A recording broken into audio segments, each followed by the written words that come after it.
What's up guys, it's Average Owl, making average content for the average viewer, and today I just wanted to give you this short little video to help you get the best start and make the absolute most out of the Black Ops Cold War beta.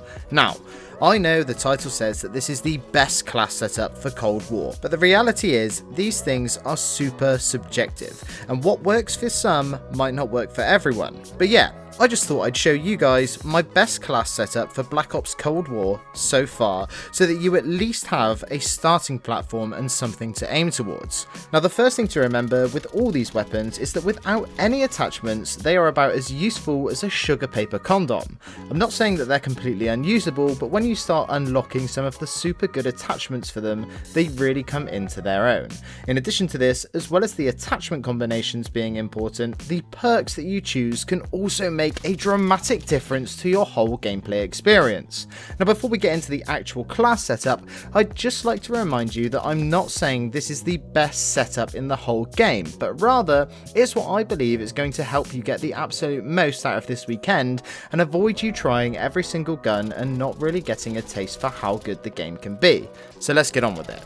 So this is the class setup I'm going to be showing you guys today, as I believe it's the most beneficial and accessible loadout that you'll be able to achieve during this weekend's beta.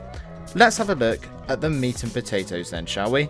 The XM4. Now it'll probably come as no surprise to most of you that it's an M4 variant that I'm going to suggest, as we have seen in pretty much every Call of Duty, actually scrap that, every first-person shooter ever, that the M4 platform is just an incredible beast. So first off, I've chosen to go with the Microflex LED sight. This one is probably the most subjective one of the bunch, as different people have different tastes, but in my opinion this sight offers the best and clearest picture of all of the sights in the game, which in a game with more visibility issues than Prohibition era south of the US, you're going to need all the help you can get.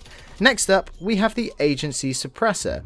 This attachment is quite far along the unlock path, and as a result you may find that you want to swap it out as you progress, but trust me, once you've unlocked it, you won't be looking back.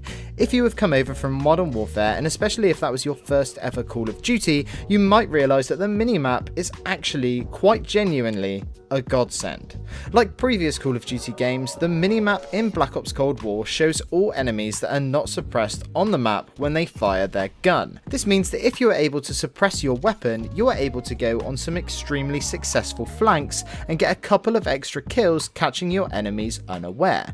In addition to this, the suppressor also reduces your vertical recoil and has a hidden bonus that gets rid of all the muzzle flash, which can really help you with target acquisition and visibility. Next up, we have the Field Agent 4 grip. This grip gives us the best of both worlds by reducing both our vertical and horizontal recoil. This is ideal because what we have is essentially a 2-in-1 attachment.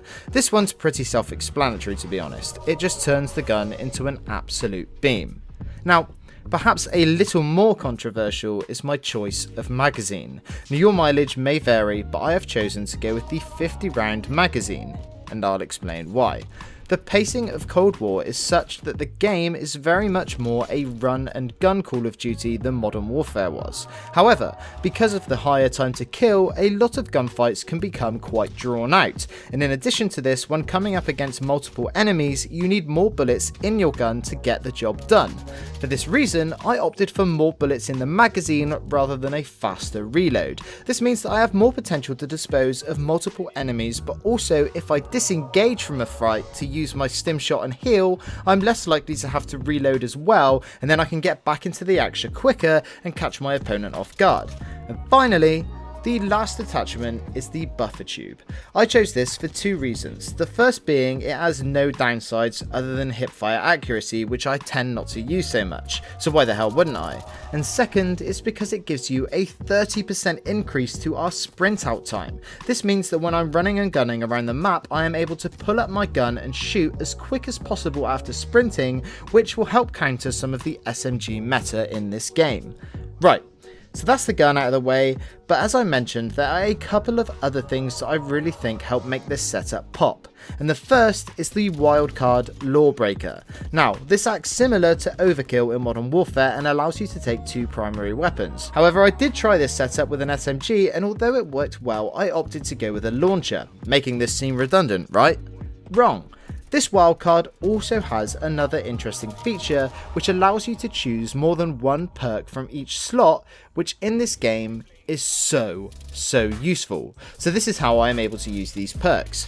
First of all, I use Flat Jacket. This is honestly a no-brainer as the grenade meta in Cold War is very strong at the moment, so using this helps alleviate some of that stress that surrounds getting blown up into tiny little pieces every 5 seconds.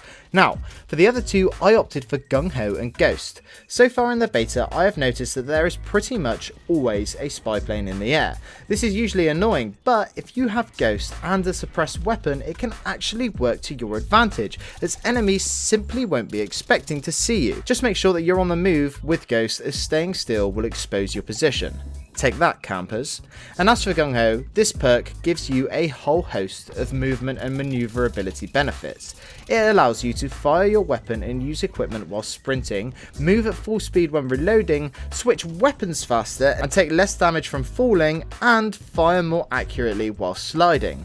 I personally think that this perk is going to be crutch when the game drops next month, and there will not be a single class setup without this on. I should say that although this is what I'm suggesting that you use today, when we have access to the perk greed wildcard, it's going to be tough not to pick that. And that's it for this quick little guide. I really hope that you found it useful, and I hope that you're really enjoying the Cold War beta. Now, for those of you who have watched my channel for a while, you'll know that I love to see who sticks around until the end of these little videos. So if you're still here, I'd like you to let me know down in the comments by answering this question.